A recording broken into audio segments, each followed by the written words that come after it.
Start over.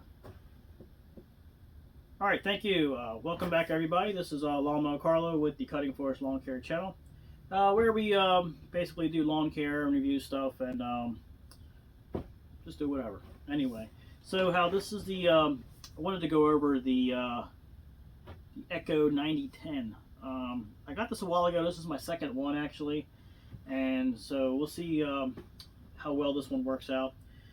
Do want to just go over a couple of things with a review now that I had one, and wanted to show you guys. This one's brand new. I haven't even put gas in it yet, so we'll do that in a little bit here. So basically, it's a 1,110 CFM blower, the most powerful one out there right now. There's some pros and cons to that. You can say why, but there is, and I'll get over that eventually. Well, I can tell you right now, you got too much power, it just blows everything away, and the job gets done too fast. So that's one con.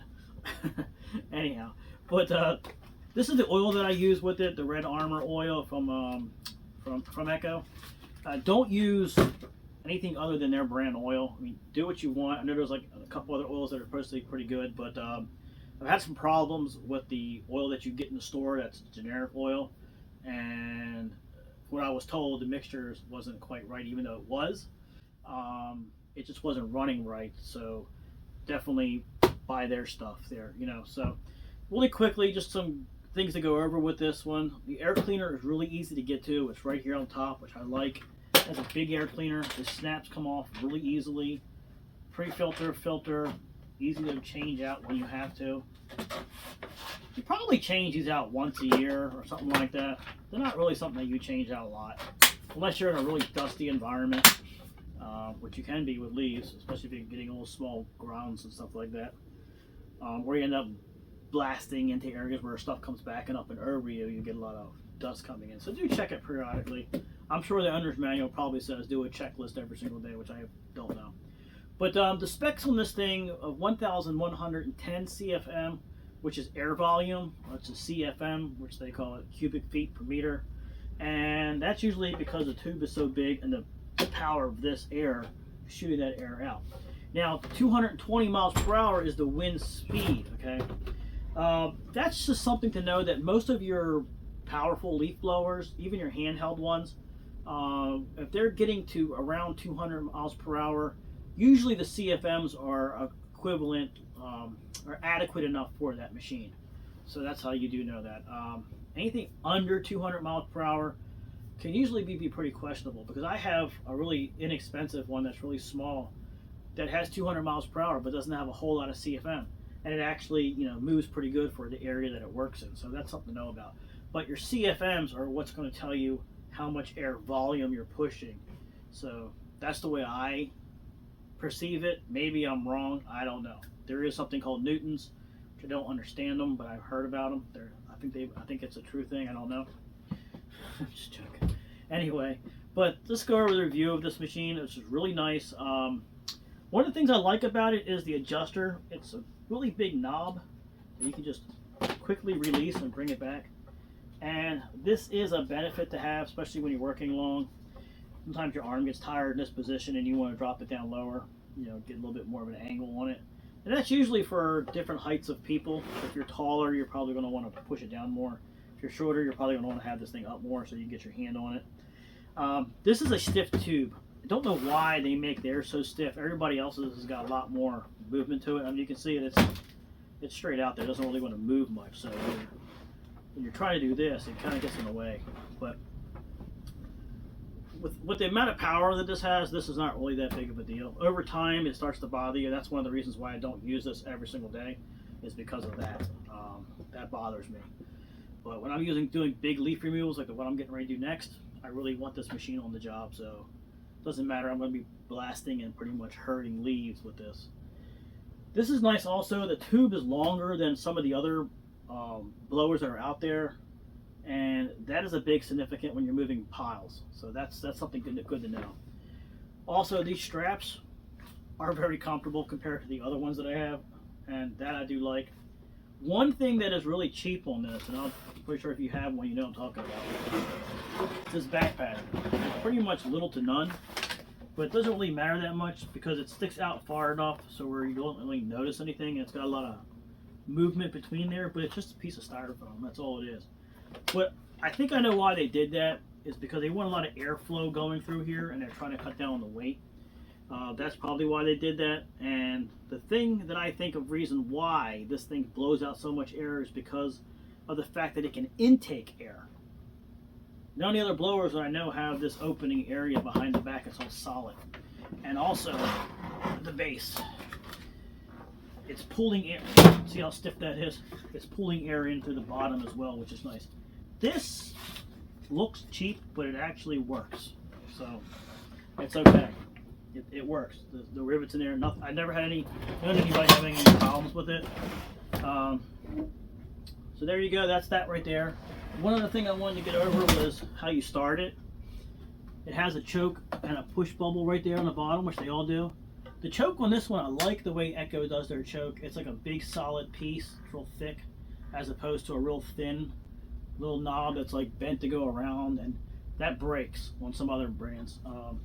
That's nice. I don't know if that one's going to break or not. I don't know. I haven't used it long enough to know that. It has a rubber cap for the spark plug, which is nice. This is something that a lot of manufacturers are doing more and more now, is they're putting a cap over top of the spark plug. You want that covered, especially with like weed whackers and stuff, because it falls over and it'll crack. So that's nice. The pull cable is right here. That's how you start it. Your gas can, which is about half a gallon almost. I don't know the exact measurements. You can look them up, but that's not really that important. It's a lot of gas. Something neat here I also noticed is this air gap right here for the gas. I'm wondering if they did that because there's nothing probably on the cap itself. So I do know that in order for the siphon to work, it has to have air flowing through. Sort of like in plumbing, you got to have a vent release somewhere for the air to go through, or it creates like a hydro lock and it won't go through. That's why it's there. So there you go. Not much more really to talk about other than that. I mean, that's pretty much it. But so we're going to take this thing outside and start it up for the first time, and I'll take it to a job. The job will be another video. I might just put some clips in there from it, but we'll do another video of actually using it. But this one is just a review and set up. Red Armor fuel. This one's a 2-gallon mix. I stopped buying the 1-gallon mix because it's just really expensive, but it's easier to mix it. Something else that I've also found, I don't know if they do it, but the other brand that I use, which if you know me, you know which one it is. I found that they had a 5-gallon mix. I'm going to see if they have a 5-gallon mix in this as well, because I'm going through this stuff so fast that it makes sense now this time of the year to mix it by the 5 gallons. But the 2-gallon is fine for this one in here. They even have a 2.5-gallon, which I come to find out with the 2.5 gallons, a lot of your gas cans aren't even 2.5. They're mostly like 2.2. Well, the ones that I bought, maybe there is an actual 2.5 gallon. I'm saying stuff I don't know. I don't know. That's just my experience. But anyhow, thank you for watching. Let's go start this thing up and see how it sounds. At 80 cc's, I've already started one of these up before, and it sounds like a motorcycle. This one's going to be another brand new one, so let you guys come along for that. Don't forget to like and subscribe, so hang on to the rest of this video to watch the startup. Alright, so here we go. Let's put some gas in it. It's going to be the first time filling it up. Alright, this is the Red Armor mix.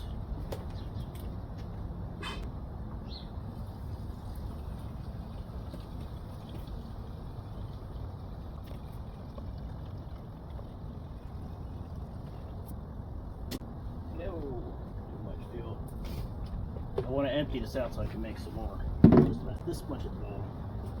Alright. Make sure this is in the center position. Click.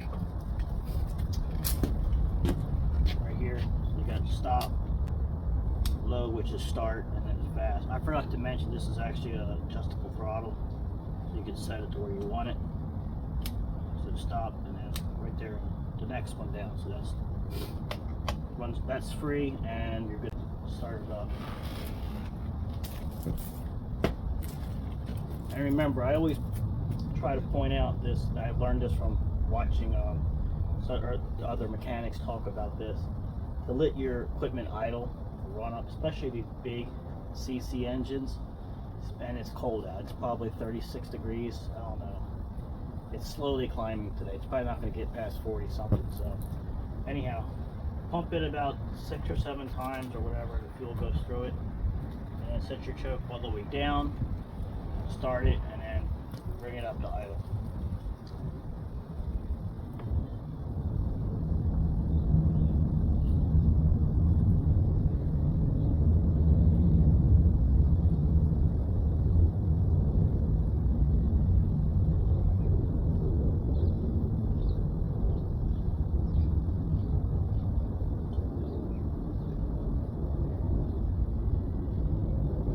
This was the very first one, so I had to do a lot more to get the fuel to start going through.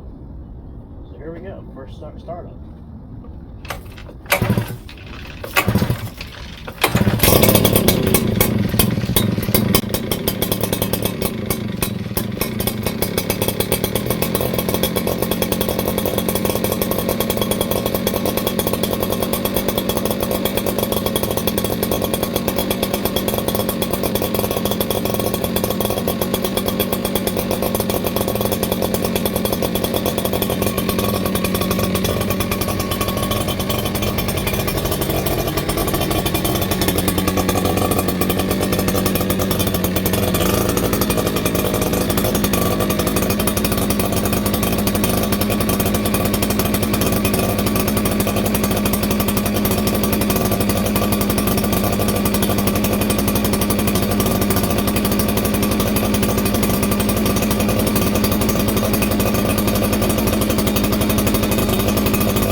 Alrighty, thanks for watching, everybody. Don't forget to hit the like button and subscribe if you haven't done so.